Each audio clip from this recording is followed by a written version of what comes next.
ప్రభుత్వ ఉద్యోగుల్లో అవినీతి ఏ స్థాయిలో మితిమీరిపోయిందో వాళ్ళు ఏసీపీకి పట్టుబడుతున్న సంఘటనలు స్పష్టం చేస్తుంది. వారు ఎంత పెద్ద జీతగాళ్ళైనా సరే చెయ్యి తడపందే ప్రభుత్వ కార్యాలయాల్లో పనులు మాత్రం జరగవు. బాధ్యత గల వృత్తిలో ఉంటూ ఆ సమాజానికి చీడ పురుగుల్లా దాపరించారు కొంతమంది ప్రభుత్వ ఉద్యోగులు. లంచాల కోసం ప్రజల్ని జలగల్లా పీల్చుకు తింటూ కోట్లకు పడగలెత్తుతున్నారు. ఆ సమాజాన్ని పట్టి పీడిస్తున్న అలాంటి ఒక చీడ పురుగు గురించి తెలుసుకోవాలంటే ఈ స్టోరీ చూడండి.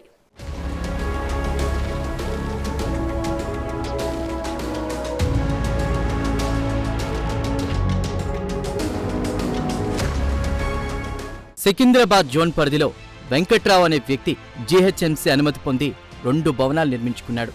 ఆ భవనాల ఆక్యుపెన్సీ సర్టిఫికేట్ కోసం సికింద్రాబాద్ జోనల్ కార్యాలయంలో విధులు నిర్వహిస్తున్న అసిస్టెంట్ సిటీ ప్లానర్ విఠలరావుకు దరఖాస్తు చేసుకున్నాడు. ఈ ఏడాది మార్చి 4న ఆ భవనాలను క్షేత్రస్థాయిలో పరిశీలించిన అసిస్టెంట్ సిటీ ప్లానర్ విఠలరావు నిర్మాణంలో చిన్న డీవియేషన్లున్నాయని వెంకట్రావుకు చెప్పాడు. ఒక్కో బిల్డింగ్కు 4 లక్షల రూపాయలు చొప్పున మొత్తం 8 లక్షలు ఇస్తేనే ఎన్ఓసీ ఇస్తానని తేల్చి చెప్పాడు విఠలరావు. కానీ 8 లక్షల రూపాయలు ఇచ్చుకోలేనని 2 భవనాలకు కలిపి 4 లక్షలు ఇస్తానని వెంకట్రావు బ్రతిమాలినా విఠలరావు అంగీకరించలేదు. చేసేదేమీ లేక విఠలరావుకు 8 లక్షలు ఇవ్వడానికి అంగీకరించాడు వెంకట్రావు.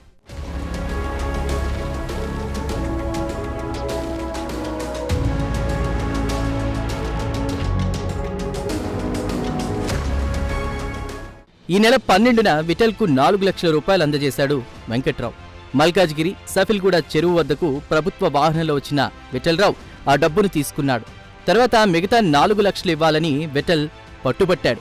అతను ఇవ్వకపోవడంతో భవన నిర్మాణ అనుమతుల ఎన్ఓసీ ఫైళ్లను తిరస్కరించాడు విఠలరావు. దాంతో బాధితుడు వెంకట్రావు ఏసీబీ అధికారులను ఆశ్రయించాడు.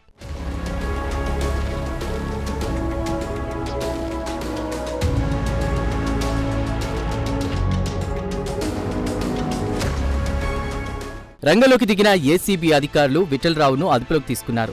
సికింద్రాబాద్ జోనల్ కార్యాలయంలోని ఆయన ఛాంబర్తో పాటు నల్లకుంటలోని విఠల్ ప్రైవేట్ కార్యాలయం, మేడిపల్లిలోని విఠల్ నివాసంలో ఏసీబీ అధికారులు సోదాలు నిర్వహించారు. వెంకట్రావు వద్ద ఎన్ఓసీ కోసం విఠలరావు 4 లక్షలు తీసుకున్నట్లు నిర్ధారించామని ఏసీబీ డీఎస్పీ శ్రీధర్ వెల్లడించారు. ప్రభుత్వ కార్యాలయాల్లో అధికారులు లంచం అడిగితే తమను సంప్రదించాలని ఆయన సూచించారు.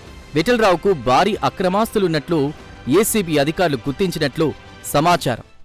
8 lakhs ఇవ్వలేను అని చెప్పేసి సరే అని చెప్పేసి 4 lakhs అడ్జస్ట్ చేశానని చెప్పి ఒకసారి ఇతనికి కాల్ చేశాడు. 6వ తారీఖు నాడు ఇతను బ్యాంకులో నుంచి మనీ విత్డ్రా చేసుకొని 12వ తారీఖు నాడు ఈ అసిస్టెంట్ సిటీ ప్లానర్ విఠలరావు ఇతను సఫిల్గూడలో ఒక దగ్గర బిల్డింగ్ దగ్గర ఉన్నా ఇక్కడ వచ్చి ఇచ్చుకోవాలని చెప్పేసి అక్కడికి వెళ్ళాడు. అక్కడ గవర్నమెంట్ కార్లోనే కూర్చొని 4 లక్షల రూపాయలు తీసుకున్నాడు. తీసుకున్నాక ఇది రెండింటికి కలిపి 8 లక్షలు అవుతుంది కదా, ఇంకా 4 లక్షలు కావాలన్నందుకు లేదా ఇవ్వలేను, ఈ 4 లక్షలతో చేయండి మీరు, లేకపోయేది ఉంటే నేను ఏసీబీగా కంప్లైంట్ చేస్తాను, లేకపోతే నేను ప్రెస్కి వెళ్తాను, లేదా హైకోర్టులో వేస్తానని చెప్పాడు అతను. ఇతను మే 1 నాడు ఆ 2 కూడా రిజెక్ట్ చేసేసాడు. చేశాక మా దగ్గరికి మే 1 నాడు మార్నింగ్ వచ్చి కంప్లైంట్ చేశాడు. ఈవినింగ్ నాడు 2 రిజెక్ట్ అయిపోయాయి ఇక్కడ నుంచి. ఆ విషయమై ఎంక్వైరీ కోసము ఈరోజు వచ్చి అరెస్ట్ చేశాము. ఇంకా ఎంక్వైరీ నడుస్తుంది. ఆ 4 లక్షల రూపాయలు కూడా బ్రైబ్ అమౌంట్ ఎక్కడ పెట్టాడని చూస్తున్నాం.